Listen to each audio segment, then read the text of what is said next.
இந்த வீடியோக்குள்ள போறதுக்கு முன்னாடி நம்ம சேனலை சப்ஸ்கிரைப் பண்ணாதவங்க சப்ஸ்கிரைப் பண்ணிடுங்க. பக்கத்துல இருக்க பெல் பட்டனையும் கிளிக் பண்ணிக்கோங்க. வாங்க வீடியோக்குள்ள போகலாம். 90s காலகட்டத்துல டாப் நடிகையா இருந்து 90s கிட்ஸுகளோட கனவு கன்னியா இருந்த நடிகை திருமணத்துக்கு அப்புறம் வெளிநாட்டுல செட்டில் ஆகி காணாம போய் தற்பொழுது 2000 கோடிக்கு மேல இருக்கிற சொத்துக்கு அதிபதியா இருக்காங்க. அவங்க வேற யாரும் கிடையாது, நடிகை ரம்பா தான். தெலுங்கு சினிமாவில் அறிமுகமாகி உழவன் படம் மூலமா தமிழ்ல அறிமுகமாகி அடுத்தடுத்து பட வாய்ப்புகளை பெற்று டாப் நடிகையானாங்க.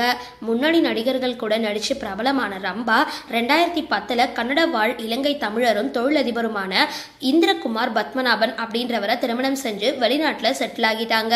திருமணமாகி 3 குழந்தைகளை பெற்றெடுத்து வளர்த்த ரம்பா சினிமாவில இருந்து விலகி குடும்பத்தை பார்த்துக்கிட்டாங்க. தற்பொழுது திரும்பவும் இந்தியா பக்கம் வந்திருக்க ரம்பா கணவரோட தொழிலையும் தொலைக்காட்சி நிகழ்ச்சிகளை கலந்துகிட்டும் வராங்க. தயாரிப்பாளர் தானு சமீபத்துல நடந்த நிகழ்ச்சி ஒண்ணுல ரூபாய் 2000 கோடி சொத்துக்கு அதிபதி ரம்பா.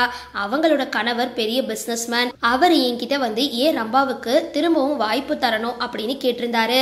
அதுக்காக படம் எடுக்க வேண்டாம், நல்ல கம்பெனி பார்த்து நானே சொல்றேன் அப்படின்னு அவர்கிட்ட கலைப்புலி தானு சொல்லியிருக்காரு. சரி, இந்த வீடியோ பத்தின உங்களோட கருத்துக்களை கீழே கமெண்ட் பாக்ஸ்ல போஸ்ட் பண்ணுங்க. வீடியோ பிடிச்சிருந்தா லைக் பண்ணுங்க, ஷேர் பண்ணுங்க, மறக்காம டிபி காபி சேனலை சப்ஸ்கிரைப் பண்ணுங்க.